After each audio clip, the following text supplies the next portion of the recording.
like we're waiting for the YouTube to wake up, then we're officially dancing again.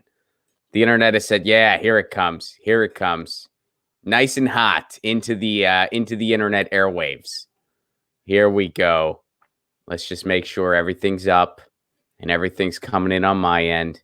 And then, yep, it's here. It's here. We have been given another day. What's up, world? How are you? It is Thursday, May 21st, in this quarantine year of our Lord 2020. I hope you are doing well. I hope you are staying safe. I hope you are staying home. I hope all your dreams are coming true. Really, that's what I want for you. That's how I want it to be. We got a jam-packed show today, and I'm real excited to get to it. And, of course, I got a guest with me. You guys know this guy. He needs no introduction. Please welcome to the show the political vigilante, Graham Elwood. Boom. What's up, Ron? Shave your knuckles for justice. How's it going, Graham? It's good. You know, I'm having to comb my hair so forward and tight because I haven't had a haircut in whatever 2 months. So my hair kind of froze out. So I'm just kind of keeping it tight right in there. Mine just keeps growing up. Like it just keeps like getting more and more. So I just always wear these headphones all the time. Because like then you can't tell as much. Like right. Even if I didn't need them, I'd still have them on. Like I always wear them. I wear them to go jogging. Oh, so everybody just thinks you're an EDM DJ. Yeah. Well, and I play the role too because I like pretend like I'm practicing when I jog. It works out. That's how you jog? Is just that's how I jog now. Yeah. They're like that's the DJ guy in Pasadena. We know him. That guy's out of his mind. That's my thing now. But Graham, here's something amazing. We an amazing, one way to put it.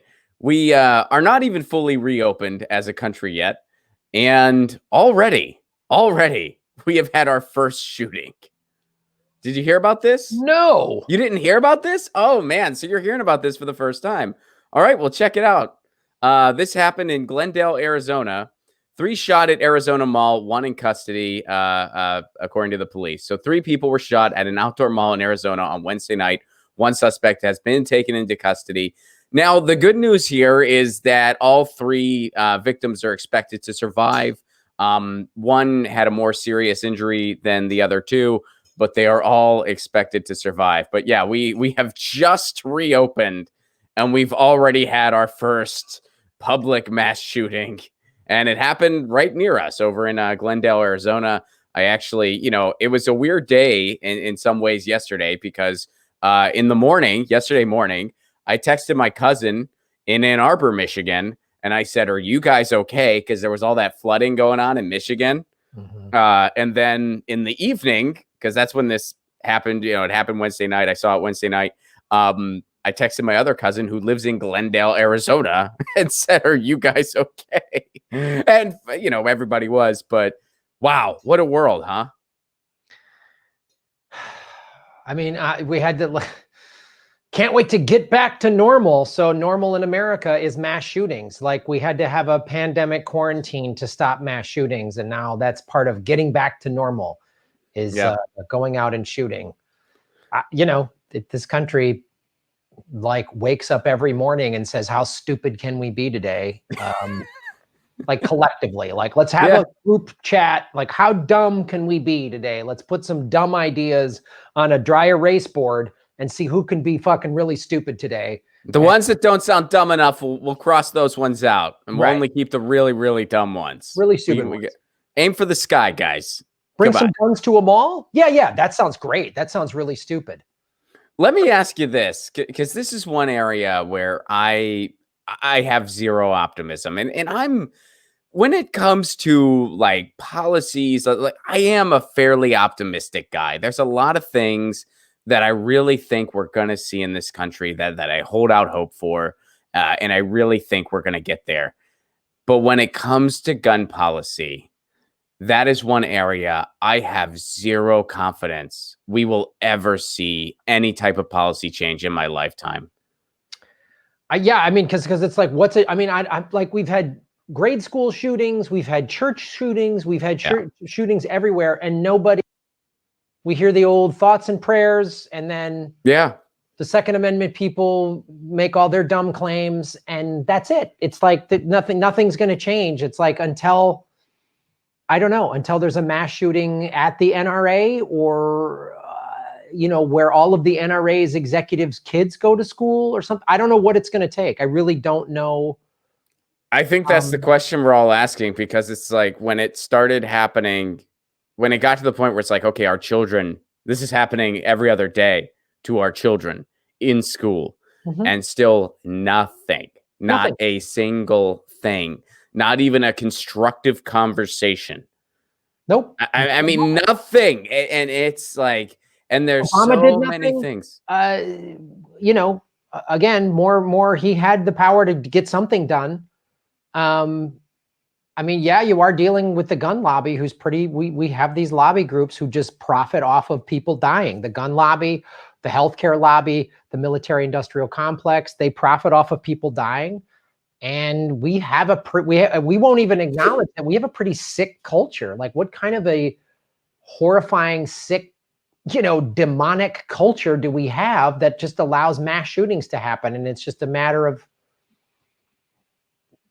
just one of the things you got to deal with, brush fires in California in the fall. Like, it's unbelievable. It's like that. I mean, there's that Onion headline where every time a shooting happens, the Onion retweets the article they wrote, and they wrote it years ago, but it's still pertinent. And I think the headline is just something along the lines of, nothing could have been done to avoid this as country, which is the only one where this kind of thing happens. Yep. Look, they had mass shootings they had a really bad mass shooting in Australia in the early 90s in Tasmania. And they got rid of, they said no more automatic weapons. They passed all these laws. And the reason they were able to do that, there's no NRA there. Yeah. And then the Second Amendment people always put, yeah, but their petty crimes went up. No, that was actually an adjustment in what they did. They said their violent crimes went up. What they did is they took petty crimes and categorized them as like a violent offense. They put all those crimes together. Oh, okay. So even that's not accurate. Yeah. And you can own guns in Australia, but you have to get a permit. You have to live out in the wild, in the outback. You have to be a farmer. There's all these restrictions.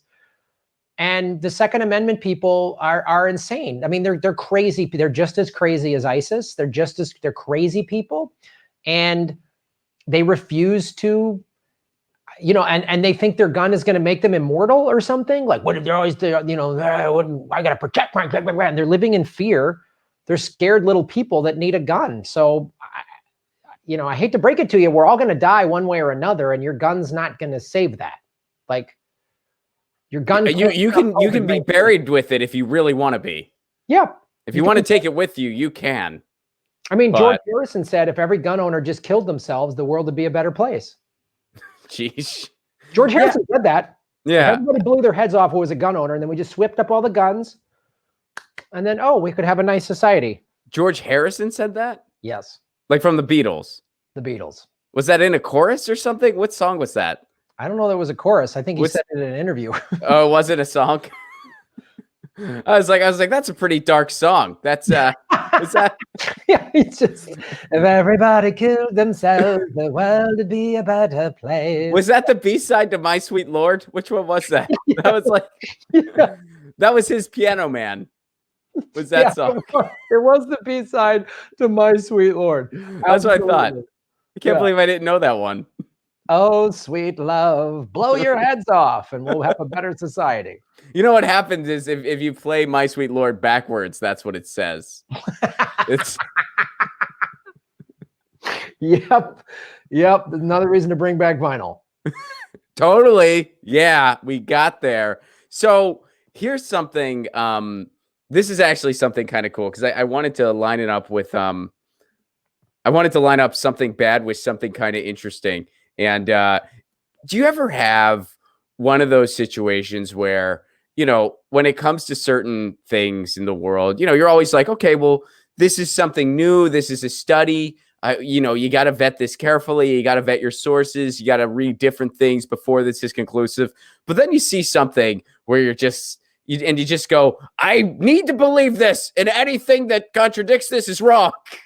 And you just want to, because you're like, I want this to be so true, so bad. Like when they were talking about how pot might help with COVID, I was like, I really want to believe this. I really want to believe this. I know it's just one study so far, but it sounds great, and anything that contradicts it, I'm not gonna like them. I'm just not gonna like them. Not gonna want to hear it.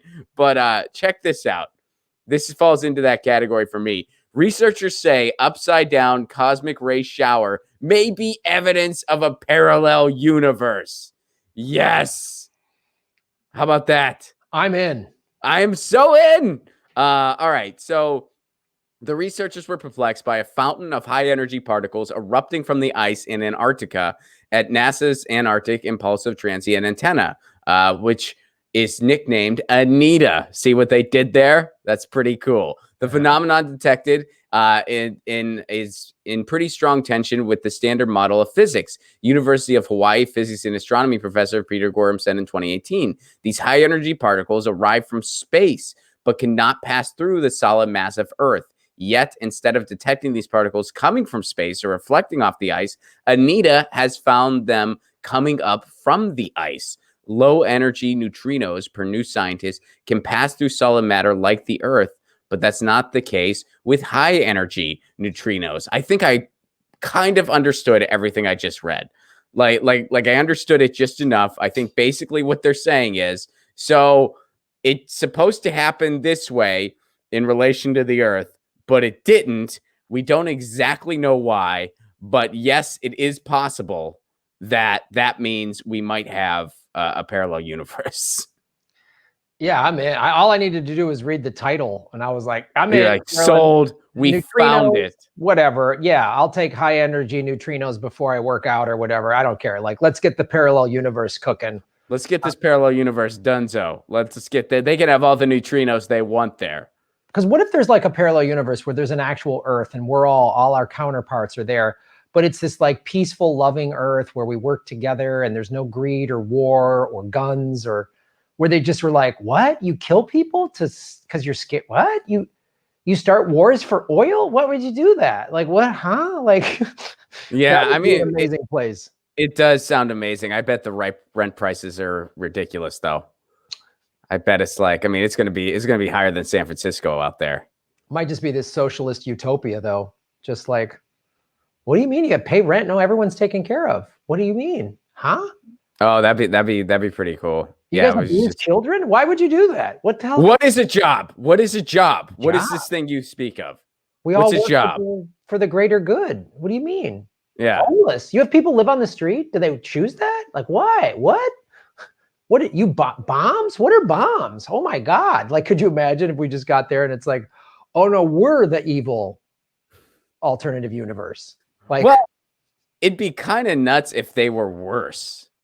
Like what if they were even worse, where like you get there and they're just like, yeah, we just did away with weekends. We don't, yeah, you work 7 days. We just did away with weekends. We don't do that anymore. Child labor laws, we got rid of that too. I don't know why you guys started going backwards in the 20s. You had it right a while ago. Yeah, put the kids in coal mines. It's better for society. They don't have school or anything. It's just like everyone just works, and they pedal these bicycles that feed some kind of grid, and that's all they do. So this alternative universe, in your view, is just some dystopian nightmare. Well, no, I don't know what. I mean, I'd like to think it was something better. I mean, I hope it's the opposite. But you know, you kind of wonder, like, well, what if it was even worse? What if you didn't know, but you had to make the judgment call on whether you go or not? What if it's like, we don't know what this parallel universe is? Maybe it's utopian bliss. Like maybe they're light years, like they're so much more advanced than we are, and they're going to have this amazing thing. Or maybe it's going to be a dystopian nightmare. But you got to make a choice, and once you choose, it's permanent. You can't go back. Wow. Would you do it? Boy, that's a great question, because you'd be like, well, if it's horrible, the whole time there, you'd be like, man, I could be back doing this thing. Yeah. But I don't know. I see America collapsing and everything collapsing here. So I'd probably roll the dice and go. You'd roll the dice and go? Yeah. They didn't have movies. I mean, the worst thing for me is if there was no surfing. But if there's a planet, if it's a Yeah. parallel universe, that means it has a planet with Earth's atmosphere. What if it was like a dystopian thing and you went anyway? And they didn't have surfing, but it's only because nobody thought of it yet. That's And what I'm like saying. now you have this mission where you're like, well, I'm going to bring world peace through surfing.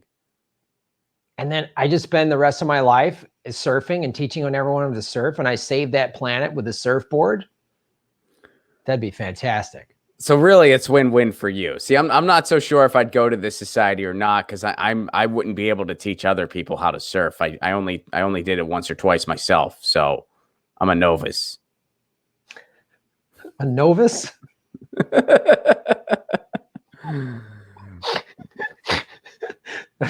I've never heard novice pronounced that way, Ron. Have I been doing it wrong this whole time? No. You've totally been doing it right. No, that's yeah. No, that's me. That's me. But you pronounce it pandemic? Is that how you pronounce what's going on? Yeah, isn't that what everyone says? Why have I been getting weird looks in conversation every Zoom meeting I've had with my family? When's this pandemic gonna end? I always say that. I'm like, when's the pandemic gonna end? And then like everyone's sort of, they were all looking around like, is someone gonna tell them? I thought I had something on my face. Nobody's told you. No one's told me. For 2 months. No one's told me. For the longest time, I thought it was catvid too. I was like, why do they call it? Sounds like something nice when they say it that way. Why do they call it that? Catvid. Yeah. That's like something I watch to see some 19 to see some furry loved ones. They're making out like this is a bad thing. Catvid 19 sounds like some sort of cat AI that's just like a superior being that can talk to you, which is what you would want this parallel universe to be, right? Ruled by cats. If it was ruled by cats, that would be I mean, yeah, it might be if all the cats ruled, it might be a bit individualistic though. That's the only problem. You know, cats, they kind of like, but they also, they domesticated themselves. So to an extent, cats are very communal and, but yeah, I don't know. I don't know what would happen if they ruled a society. Mm-hmm. But, I mean, I don't know. I want to believe that it's totally possible there's a parallel universe. I mean, one thing I for sure believe, and we've talked about this a lot in the car, because why not? We're for sure not alone in this world. Like in the universe, like there's for sure something else. Like there's gotta be. There's no way we're the smartest creatures in the universe. We are a dumb. I mean, look, Earth is the trailer park of like the galaxy. Like smart beings have come by here and gone, wow, these people just keep blowing it. They're going in reverse. They're not evolving. We got to go. Like they're just.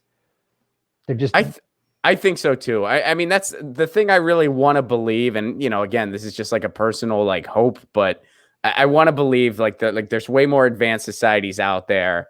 And the big, like, and some of them know about each other and some of them have cross-pollinated and collaborated. And the barrier to entry is you got to eliminate war. Once you've figured out how to have no more war, then they approach you and they're like, all right, you're in the club now, the Universe Club, which is a cool club, I'd imagine. There's these enlightened beings and they've come across our planet the way we have found like some indigenous tribe in the Amazon that's had no human contact, you know, that throws spears at planes, you know, like that's how we are viewed by intelligent life in the universe. It has to be. They got to go, these people are idiots. It's like they're burning these things and these resources that they know they need breathable air and drinkable water to survive, and yet they keep. It's just like, wow, they're so dumb. They're so dumb. They kill each other, and they need guns, and oh my God, this is horrible. They're amidst a pandemic, and what are they doing? They're all watching a series about a guy that has tigers. All right, we're gonna give them another 10 years before we check in again. Yeah. Who knows what they'll be doing by then? Yeah, maybe they'll wipe each other out, and then we can come back and like take this planet and make it habitable for reasonable beings. Then we'll have more space to go surfing because we figured that one out. They got this. So check this out. This is an Apple whistleblower is going public over, quote, lack of action. So this is something that you've talked about on your show. I've talked about on my show. It's been exposed time and time again how our phones are listening to us all the time, and our TVs can listen to us, and all of this is happening. So here is a whistleblower, a former Apple contractor who helped blow the whistle on the company's program to listen to users' Siri recordings, has decided to go public and protest at the lack of action taken as a result of the disclosures. In a letter announcing his decision sent to all European data protection regulators, Thomas Lebonek said, "It is worrying that Apple, and undoubtedly not just Apple, keeps ignoring and violating fundamental rights and continues their massive collection of data." So here's some of the stuff that he was exposed to when he was working for them. And he's saying, basically they've not been living up to the idea. So following the revelations that this guy blew the whistle on initially, Apple promised sweeping changes to its grading program, which involved thousands of contractors listening to recordings made, both accidentally and deliberately, using Siri. The company apologized, brought the work in-house, and promised that it would only grade recordings from users who had explicitly opted into the practice. "We realize that we have not been living up to our high ideals," the company said. But he's saying that they never really faced any consequences for what they did initially, and they're still not really taking this seriously. And here's what he experienced. "I listened to hundreds of recordings every day from various Apple devices. These recordings were often taken outside of any activation of Siri," meaning they're not talking to Siri. Their phone's just there. "These processings were made without users being aware of it and were gathered into data sets to correct the transcription of the recording made by the device. The recordings were not limited to the users of Apple devices, but also involved relatives, children, friends, colleagues, and whoever could be recorded by the device. The system recorded everything: names, addresses, messages, searches, arguments, background noises, films. They know what you're watching, and conversations. I heard people talking about their cancer, referring to dead relatives, religion, sexuality, pornography, politics, school, relationships, or drugs, with no intention to activate Siri whatsoever. They can hear it all." Yep. Yeah, I mean, we have a surveillance state, and we've been all given these. They don't need to bug. The NSA doesn't need to come in and hide bugs in your lamps or whatever. They have it here in your pocket. They got it right there. And they can record and listen to everything. And it's like, wow, this is an amazing tool. And it's both you and I use it for our comedy, to promote stuff, to social media, to do our YouTube shows. I mean, we've both taken videos on the road, and it's cool and all that, but they can track your every movement. And now they're going to even use COVID-19 to come into your home. If the tracers said you got COVID-19, so now we're going to send the COVID-19 task force to come into your house or whatever. It's like, that's the craziest thing. I mean, we've already seen overreaches of surveillance, and you see this every time because, they weaponize it, like they weaponize any catastrophe. I mean, it's the same way that they pushed through the Patriot Act. And now they're reauthorizing parts of the Patriot Act, which, oh man, great piece of legislation. Glad we're seeing that resurgence. And yeah, there has been some incredibly dangerous policy when it comes to surveillance that has been moving forward and continues to move forward. And the sad thing is that, and Shahid Buttar can really talk about this in depthly. I've had him on the show to break it down a number of times. There are ways where we can use this technology together productively. Like, it can be done. Like, it's not like, and it's one of those things. I mean, when it comes to technology, I'm kind of like from the school of thought of Nicholas Carr, where it's like, look, the technology is not going anywhere. It's not going to go away. It doesn't work that way. It's here to stay. So we need to use it as ethically as possible and as responsibly as possible, and realize that it's a tool. So, there's all these ways that we could be using technology for the betterment of this to the betterment of handling this pandemic or pandemic. Did I say it right? Pandemic. So we could be using this to help in the pandemic, but instead we're doing the opposite. And I mean, I'm curious to see where this goes. I mean, you look at the article that we're looking at, and this was sent to me by Brooks. Shout out to Brooks for sending this over on the Twitter. This is the Guardian covering this stuff, which, the Guardian, there's some good stuff that comes out of the Guardian, some not so good stuff that comes out of the Guardian. But still, like, there's a lot of stuff that, the reason for pointing this out, there's a lot of stuff you're not going to see this covered in the United States press. It's like you got to go across the pond to hear this kind of stuff. You're not going to see this on MSNBC. You're not going to see this on CNN. You're not going to see this on Fox News. Well, because these unelected tech billionaires help control the media. I mean, Apple spends a lot of money on our corporate media. So there's not going to be a lot of negative stories, on MSNBC when Apple is buying all this ad time, where there's always the new Apple X53 floating in the air looking all cool or whatever, like those ads that are always playing and telling you to buy the new one, get the new one, get the new one. They're not going to turn off that gravy train, because our media is about, I mean, you and I both talk about this. It's one of the things that Apple does by buying ad time is not just to sell phones, but also to buy favorable coverage. So CNN's not going to dig deep on this and talk about the surveillance state, because they're a part of it. Yeah. I mean, absolutely. That's exactly what. So do you think we're going to see any constructive change? I mean, I know it's pretty early as far as this gentleman's concerned, but do you think that there's a chance that this will be reined in a little bit as a result of this whistleblower or potentially future whistleblowers that follow him? Maybe, but it'll come down to the people. Like, waiting for this corrupt media to get to ring the bell is forget it. So people need to impose their own changes. You've talked about this because of Edward Snowden. The reaction to Edward Snowden was we all started putting tape over our right. our video cameras, and we need to do that with our phones as well, but they're recording our talking as well. It's like, yeah. So what do you do? Do you tape over the camera? Do you tape over the microphone? Like, what do you do? Like, there's really nothing you can do. I'm starting to do more things in my life without my phone.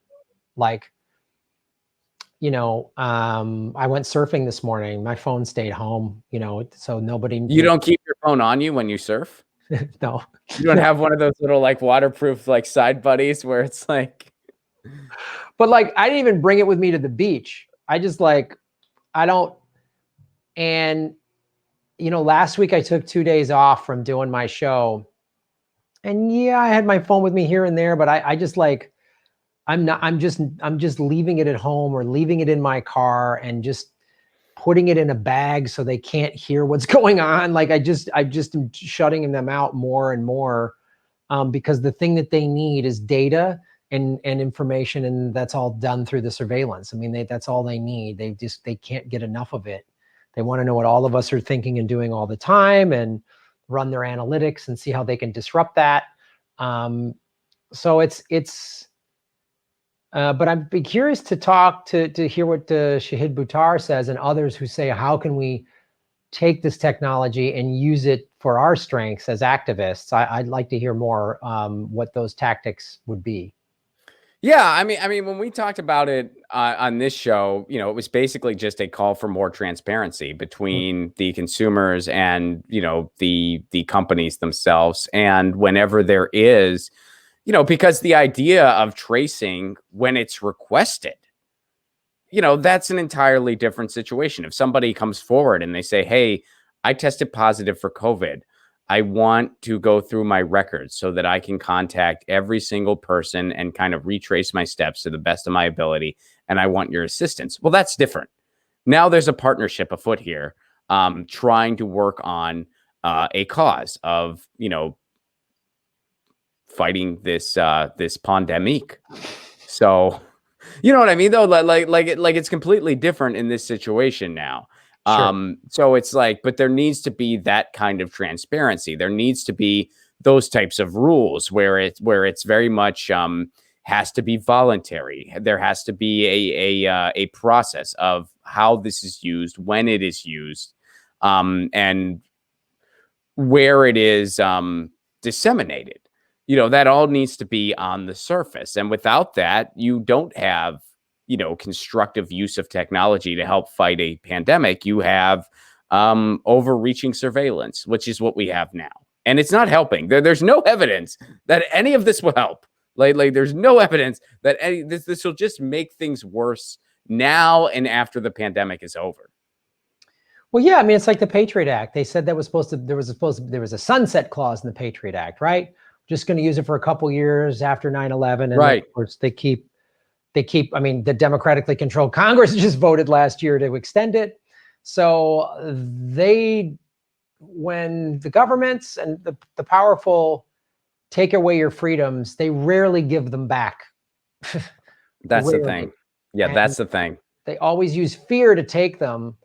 And so they'll just keep you afraid. Oh, well, there's a new pandemic. There's a new COVID-20 or whatever. Like they'll just, the sequel, whatever. And they'll just, That's what they're going to call it. They're going to call it the sequel. They're going to call it CatFid the sequel. Another pandemic. Stay in your homes. CatFid the sequel, another pandemic. That's what's coming, man. Oh, I'm excited for that. So we got another person coming in to join us here, because where we're going next, Graham, have you heard about the agreement for the Bernie Sanders delegates? Have you seen this online yet? No, I really, honestly, after Bernie sold out and watching these believe all women types then smear Tara Reade, I really don't have much time for this utterly corrupt Democratic Party and their rape apology and Bernie selling us out. So, I mean, it's kind of funny to watch what bullshit is happening. And I don't even follow Bernie's tweets because he's everything. Oh, I don't follow anyone. Yeah, it's hard because every one of their progressive tweets, I'm always like, yeah, but why did you back Biden then? Why did you give up? Like, well, not just that, but why are you fighting for this? Like that's my big thing. And that's why I've gotten to the point, and I actually did a video on this yesterday where I was just like, you know what? I know it's a small thing, but it's something. Stop liking any politician's tweet. Do not like their tweets. Don't like them. Because every time a politician puts out a tweet, even if it's something you agree with, it should just be ratioed of people going, hey, that's great. Are you fighting for this? What are you doing? Where's the legislation? Where's the piece of legislation I can call my congressperson to nag them to support this? Is and this unfollow them? Yeah, I don't follow any of them. I pretty much don't follow any of them. But yeah, like it's okay. Where can I call? Where can I flood someone's inbox? It's not legislation. It's just you tweeting something nice. Not good enough. I don't care that you're tweeting nice things. Yeah, because I'm at the point now where I feel like there is an office of appeasement inside our government that's not talked about. And it's just a bunch of elected officials tweeting nice things to make it seem like they're fighting for them. And I'm sick of it. I ain't playing that game anymore. But so this happened. They have these requirements for Bernie Sanders delegates where you have to address Joe Biden as my grace. And you cannot, no eye contact. And you don't have to, like, if he asks you to kiss his ring, you have to do it, but you don't have to do it right away. Like it's like if you see him, you don't have to you can't look at him. You don't have to immediately go. But if he puts his hand out first, which you got to like just be looking like at his chest or something, you can't look him in the eye to see that. But if you just, if he has it, then you have to like kiss the ring. And outside of that, you're a delegate. And here's some of the verbiage, and we're going to bring in a former Bernie delegate from 2016, and who is trying to be a Bernie delegate again in California's 33rd. This is Alexis Adelstein. Alexis, are you with us? Hello. Hey, man, how are you? So let's take a look at this. I can't hear anything. You cannot hear anything. You guys can hear me. We can hear you just fine, but you can't hear anything? I seem to be able to hear somebody in the background breathing. Are you muted? There we go. No, I can hear you now. Okay. Okay. All right. You can hear both of us? Good, man. How are you? Can you not hear us again? Unfortunately, I can't hear Ron if he's talking right now. Oh, I am talking. Graham, can you hear me? Ron, I can hear you, and I can hear Alexis, both of you. Okay. All right. Okay. All right. So I can only hear you. Is it Graham, right? Yeah. All right. We'll go ahead and try to sort this out. Alexis, I'm going to put you on hold here, and we're going to try to sort this out. And in the meantime, we're going to go to the document. All right. So check this out. Sanders' campaign agreements puts limits on interviews and social media. So here's the rules. Now, some of these are just, in my opinion, fine. Like, okay, that's fair for a delegate to agree to this. But there's a couple things in here a lot of people are pretty upset about. So, number one, assume everything you post is on the record and will be attributed to the candidate in the campaign. All right, you're a delegate. Okay. Sure. Delegates for the campaign are encouraged to share campaign-approved content on Twitter, Facebook, Instagram, and other social media platforms. Okay. Do your best to avoid online arguments or confrontations. If engaging in an adversarial conversation, be respectful when addressing opposing viewpoints or commenting on the opposition. All right. Again, you're representing a campaign. You want to get these ideas out there. Yeah. All right. Here's the one that a lot of people are kind of like, ooh, we're doing a double take. Refrain from making negative statements about other candidates, party leaders, campaigns, campaign staffers, supporters, news organizations, or journalists. Whoa. Oh. This campaign is about the issues and finding solutions to America's problems. Our job is to differentiate the senator from his opponents on the issues, not through personal attacks. Now, if it would have said, when you're engaging about the issue, please try to avoid personal attacks, that'd be one thing. You know, I mean, that'd be one thing. When you're engaging in differences of opinion and you're engaging on the issues, try to avoid personal attacks. Keep it issues driven because you represent the campaign. That's one thing. But to say you can't say anything negative about a campaign, It's I'm not surprised because I mean, look, Bernie bailed and endorsed Joe Biden, AOC. None of them called out the UN said this Democratic primary had all the earmarks of a rigged election. The UN said it, but Bernie and AOC can't. And I mean, even Tulsi kind of said it, but then they all backed Joe Biden. Of course I don't care. Like electoral politics, Bernie, this 2020 run from Bernie was the last shot I was going to give this utterly corrupt party and corrupt two-party system and our corrupt process. And so this is just more, it's such nonsense. It is just like, we are facing complete climate collapse, and we have less than 10 years to take drastic actions. The kind of drastic actions the whole world has just taken the last 2 months to stop a pandemic. We need to take actions like that in terms of preventing the human race from dying. And we're going to have task force and this Mickey Mouse nonsense. Like, I had a Bernie Frisbee and all this stuff. Man, I just put it in the recycling. I'm done. I don't want to hear it. I don't care. This Mickey Mouse nonsense. And just like, let's set up a committee to open up a task force and a subcommittee to, in the minutes from the memo to the meeting of the committee with the meeting, and then we'll make a sub-hearing and then have a kind of a vote. Well, isn't there there's that famous quote, though, all real change starts with a focus group. Didn't Chomsky say that? Isn't that one of his? Yes. I think it was Susan B. Anthony that said what we really need to get women the right to vote is a task force and a committee. Task force and a committee. Yeah. I think that's what happened. I think that's when Rosa Parks, the reason she sat in the front of the bus was because she was she wanted to start a steering committee to open up a broader conversation about the potential of maybe stopping Jim Crow laws. That's why she did that. That's how I recall it too. It's so crazy. I'm reading Thomas Frank's new book right now, which is all about the history of populism. Real populism, not what we're sold as, not the misconceptions of populism that people have, but actual populism that was grassroots and for and by the working people.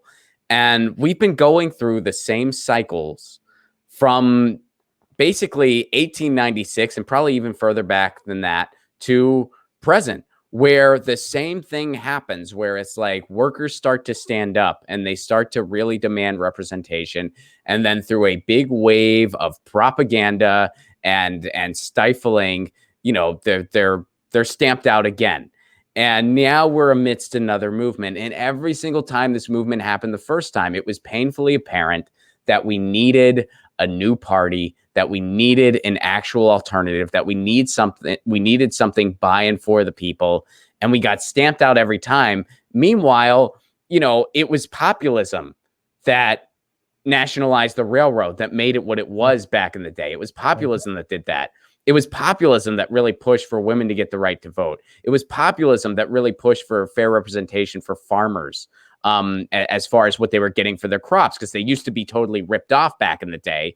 And then that had to change for at least a while. You know, it was populism that made all of that a reality, that got like the labor unions, that got workers' rights. I mean, it was populism leading that charge. It was populism and third parties leading those charges that, you know, were successful to an extent, but of course were stifled every step along the way. And now we're seeing that happen again.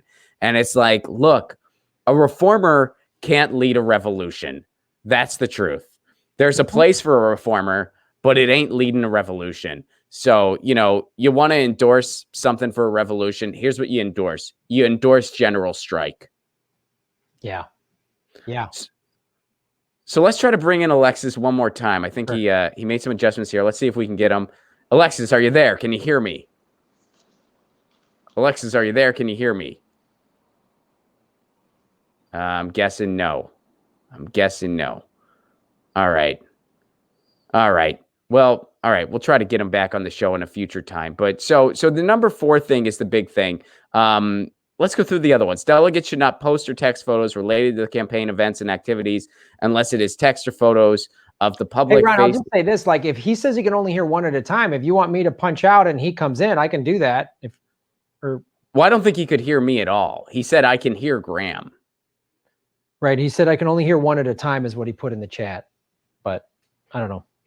Yeah. I don't think he could hear me at all. Okay. So let's see here, because yeah, I was the only one talking and I think he still couldn't hear. Okay. No worries. But I'll ask him, and, you know, I mean, we can always reschedule. It's no big deal.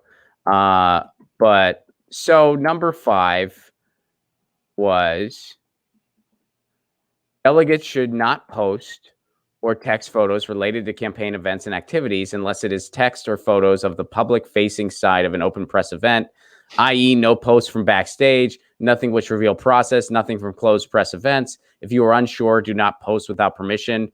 Like, all right. I mean, that seems a little bit like, well, what are people really going to do? That's a big deal. But like, okay. I mean, I can see that to an extent.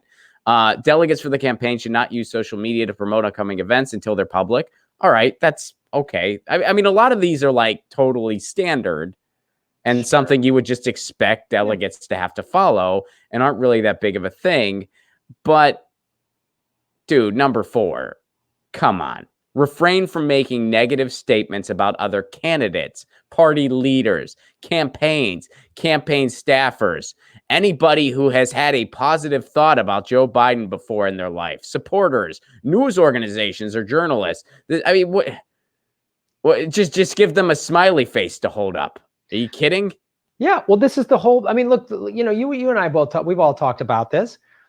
Until the left acknowledges how bad the Obama-Biden years were, we're going to keep getting Trump or a version of Trump or whatever. Like we're going to keep running around in circles. We're going to keep running around in circles. They refuse to do it. Bernie wouldn't do it. AOC won't do it. The squad won't do it. None of them will do it. So the Democratic Party and they're just as bad as the Republicans. We need to just circumvent and get away from them because they will not, you cannot reform from within. It is literally, if you think you can reform the Democratic Party from within, then please, please, please join a drug cartel and get them to switch from selling drugs to like baby formula or chocolate or candy or something like that, or vegan smoothies, and see how effective you are. Just please try that. See what happens. The Get reform. the drug cartel to change to vegan smoothies. Yes. That's funny. You got to write that down. All right. That's pretty funny. You got to remember that, because live comedy is going to be a thing someday. It's coming back, Graham. I hope so. It's going to be a thing someday again. I don't know when exactly, but it will happen again. I had a dream the other night that I was at a stand-up show, I think it was actually at Flappers, and I got on stage and just totally forgot what to do. Like, it was an anxiety dream. Like, I just got on stage and I was just like, oh shit, I don't. Do you guys say something first? Like, what have? Welcome to Get Your News On with. No, that's not it. Shit. I don't know. I don't know what's happening. I need a baby cradle for my talking stick. I need a So check this out. Fiorella tweeted this, which we're gonna have Fiorella and the Convo Couch crew on this show soon to talk about this. I will not be part of the charade. This is fascism. Censorship of speech is not at all welcome in my political world. I also give zero fucks about what the neoliberal piece New York Times posts. This is no longer a progressive campaign. Any participating is perpetuating a lie.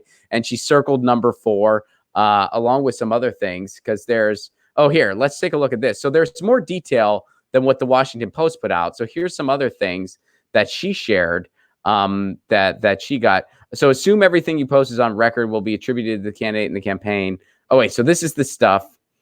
And then assume everything is confidential unless explicitly told otherwise. All delegates for the campaign are required to follow these practices.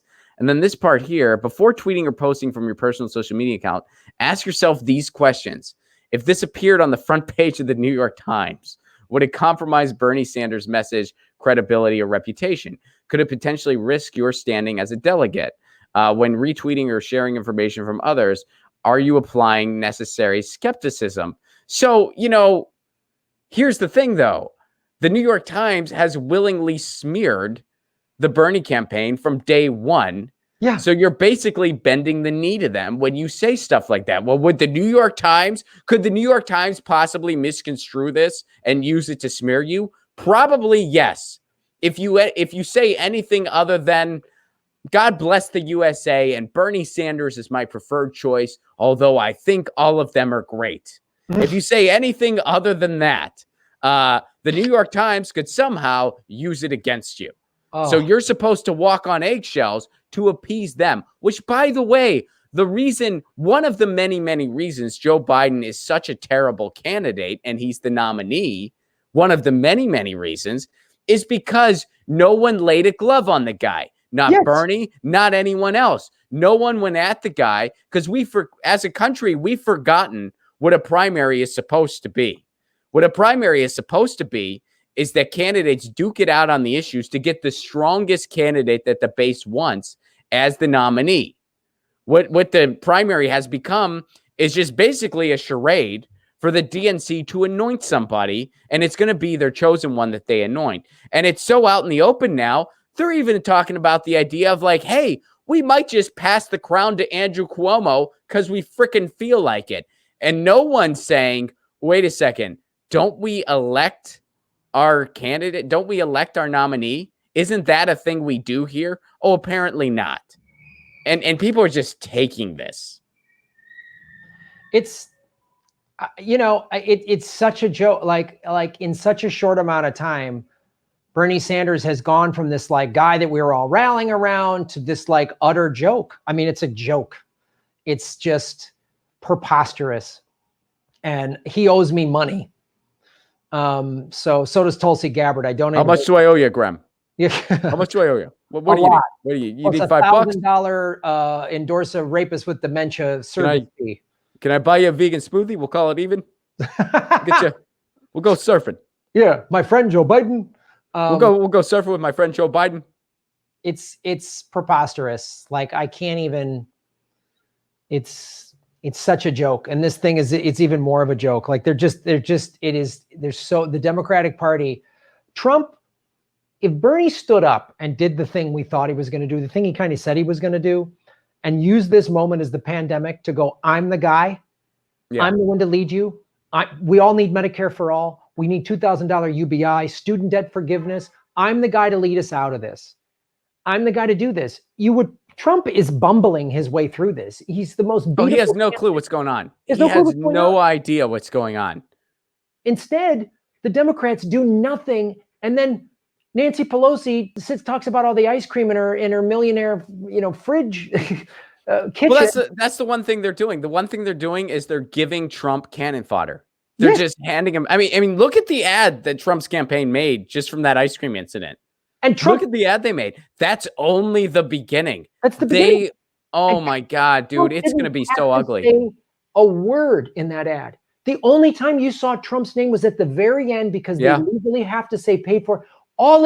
He didn't have to say a word. He didn't have to give a policy point. He didn't have to say this is why. He didn't have to say anything. He didn't have to say make America great. He just said let her talk and we'll show the reality of what Americans are going through. That's all they just let them, and the Democrats, and then they sign this thing. And it's the most, but the opportunity here is if somebody joins a third, like Nina or Jesse Fendura run as Greens or Movement for a People's Party. If Nina doesn't leave the Democratic Party, then I will lump her into the category as everybody else. Because right now she's saying little things. She's signing up with the Movement for People's Party. But this is the opportunity. It's like, people are like, now's not the time for a revolution. That's right. Revolutions always happen when everything's going great. When things are fine. Every time we've had a revolution, it's like the economy was great. People weren't in trouble. There was no crises. That's every time we've always had a revolution. It's like everyone was doing well, So anybody who says now's not the time for a revolution, I just want to look at them and say, if not now, when? When? I mean, look around you. If we're facing climate collapse, we have an Overton window that is so far to the right, they needed to buy a new camera to zoom out far enough. We have never-ending war. Our military empire is reaching absurd amounts of insanity at this point, to where the numbers are just baffling at an inconceivable level, and it's making a handful of evil people very rich, while the rest of us, barely have a dime to our names. We've eliminated the middle class. It's over. There is no more middle class. It's not a thing. If not now, when? Yeah. When is it time for a revolution? When? Like, you're nuts. When are we? The Afghan papers came out in December. We're not talking about that. Like, when is it? Like, all the Epstein flight logs. I mean, when are we going to talk about? When is the time? Like, when when we're all living on the street? Is that when we'll have the revolution? When there's no more breathable air? Is that when maybe we'll get a committee and a task force? And when the fuck is this? When is this going to happen? Yeah, it's so frustrating. So what Fiorella is doing, and we're going to follow up with her on this, when the time is right, see what happens with this.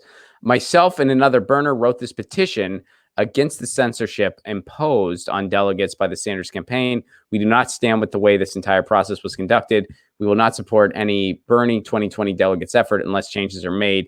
And there is a change.org petition where you can kind of voice your opposition to this policy. And, who knows? Who knows what this is going to look like? Like, who knows what we've talked about this because, we had originally, had plans to be there and things are still up in the air, but who knows what the convention is going to look like, if it's going to look like anything.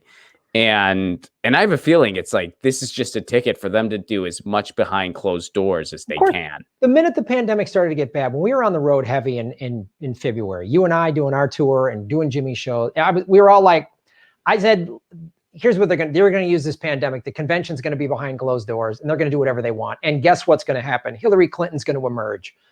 Watch out. She's coming. She cannot wait to get in here. All of a sudden, the mainstream media starting to point out Joe Biden's dementia and stuff like that after Bernie concedes.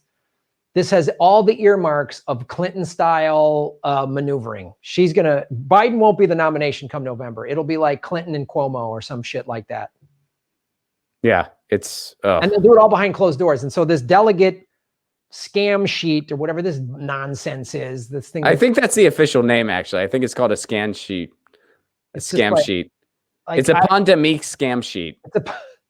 If I had a bird, I wouldn't put it at the bottom of my bird cage because I'd be afraid that the bullshit would rise up and kill my bird. So this is all nonsense and it's all theater, and it'll be Clinton versus Trump 2.0 because that'll be great for ratings. Oh, you really think so? Yeah. Oh, dude. I think Biden's going to stick it out, and I think he's going to lose pretty handily. And I still think, even despite what happened on MSNBC recently, I still think that that Stacey Abrams is going to be the VP pick. Maybe, but yeah, that ticket will get crushed. Oh, I think so too. Yeah, I think that happens. I mean, I hope I'm wrong because the Clintons are goddamn evil, but even if it is Biden and Stacey Abrams, that ticket will get crushed by Trump. He'll just call him, he'll make fun of his dementia in a debate. I mean, Trump will put out ads showing that Joe's not competent. Well, and that's the thing. It's like when you go so soft on this guy, you know, now he's up there and it's like you're going up against a guy that's not going to go soft on you at all. I mean, just looking at it, you know, setting aside all of the corruption and all of the cheating and just even just looking at it from like the standpoint of politics, it is so utterly stupid.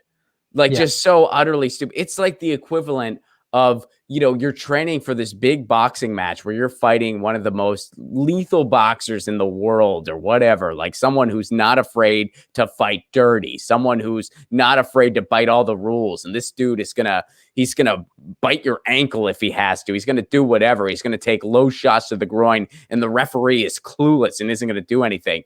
And to train the guy, you're like, yeah, just do 10 sit-ups a day. You're good. You know, I mean, it's nuts. Yeah, I mean, that's part of the primary process is the candidate gets completely vetted so that then when they get to the general, you know, there's no more surprises.